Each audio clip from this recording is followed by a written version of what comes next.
Hi! Hi! Hello! Welcome back to food Sharvani. నేను మీ కవిరాజ్. ఎలా ఉన్నారు అందరూ బాగున్నారా? ఈరోజు పుదీనా చట్నీ చేస్తున్నానండి. మీకు ఒక మ్యాజిక్ చూయించనా? వేగిపోయాయి కదా! వీటిని ఇలా మాయం చేసేసి అలా వేసేసాను. బావుందా? ఎడిటింగ్. ఎడిటింగ్ మహిమ అన్నమాట.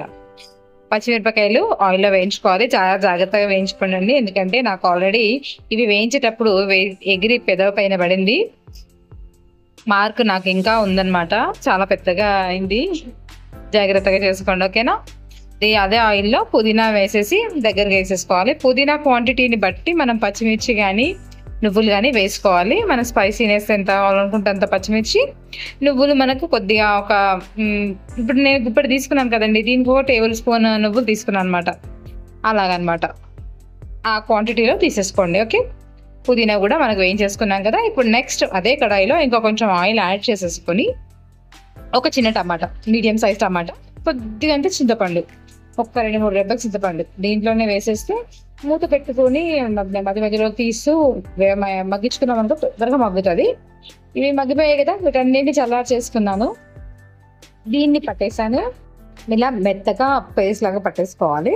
అండ్ దీంట్లో పచ్చిమిర్చి, వెల్లుల్లి, కొంచెం జీలకర్ర, కొద్దిగా టేస్ట్ సరిపడా ఉప్పు కూడా వేసేసుకొని మంచిగా మిక్సీ పట్టేసుకోవాలి.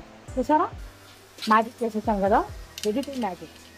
ఇది అయిపోయిన తర్వాత దీంట్లో టమాటో వేసేసి ఒక స్పూన్ వాటర్ వేసేసుకొని పట్టేసాను. చూసారా? పుదీనా వేసేసుకొని పట్టేసుకుంటే మన వేడి వేడి గుమగుమలాడే టేస్టీ పుదీనా పచ్చడి రెడీ. దానికి పోపు పెట్టేసుకున్నామా? ఆ పోపు దినుసులు అన్నీ వేసేసుకోవాలి. శనగపప్పు, మినపప్పు, ఆవాలు, జీలకర్ర అన్నీ వేసేసుకొని ఒక రెమ్మ కరివేపాకు, ఒక 2 మిరపకాయలు వేసేసుకొని పెట్టేసుకున్నామంటే కిర్రాక్ పుదీనా పచ్చడి రెడీ అయిపోతుంది. దీంట్లో కొద్దిగా ఇంగువ, పసుపు కూడా వేసేసుకోండి. సూపర్ టేస్టీగా రెడీ అయిపోతుంది. తప్పకుండా మీరు ట్రై చేయండి. ఎలా వచ్చిందో నాకు కమెంట్ బాక్స్లో తెలియజేయండి. ఫస్ట్ టైం చూసిన వాళ్ళు మాత్రం తప్పకుండా నా ఛానల్ని సబ్స్క్రైబ్ చేసి, లైక్ చేసి మీ ఫ్రెండ్స్ అండ్ ఫ్యామిలీకి షేర్ చేయడం మర్చిపోతే. ఓకేనా? ఇది పచ్చడిలో కలిపేసుకుంటే మన టేస్టీ పచ్చడి రెడీ. ఎంజాయ్ ది పచ్చడి.